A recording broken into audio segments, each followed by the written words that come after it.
We've seen high-profile acts of political violence in recent years, from the assassination attempts on President Donald Trump to the attacks on Minnesota state lawmakers in June. Today, I talked with someone who studies what can lead to political violence and where it's headed in our country. Yesterday is almost a predicted culmination of a lot of factors that we're dealing with in the United States right now. Clarissa Breen is an associate professor of criminal justice at Buffalo State University.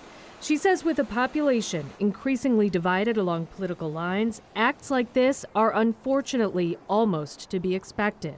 We're looking at easy access to firearms. We're looking at a population of individuals across the board on both sides of the political spectrum that are feeling unheard, that are feeling uneasy, that are feeling insecure, that are offense collecting in ways that make the likelihood of addiction to revenge and violence increasingly likely. And while we don't know the motive, Breen says in the last 6 months, there have been more than 150 incidents of political violence in the U.S.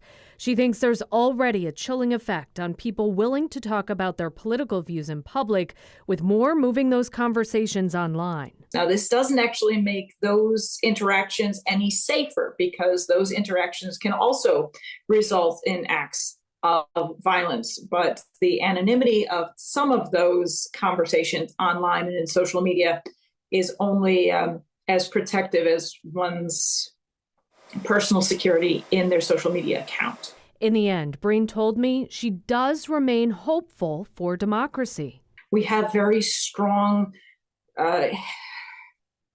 communities that look after people's responses to trauma. We have very strong communities that look after the needs of those communities. And a lot of that is grassroots, and a lot of that is not as formalized as it should be. But the fact that it exists is one of those aspects and elements of democracy that lets us always have hope.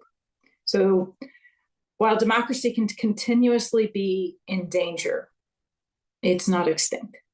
Breen also said that with a 24-hour news cycle and social media, people can also exploit images online, which can impact political violence in a way that wasn't possible before. On your side, Kelly Dudzik, Channel 2 News. Thank you, Kelly.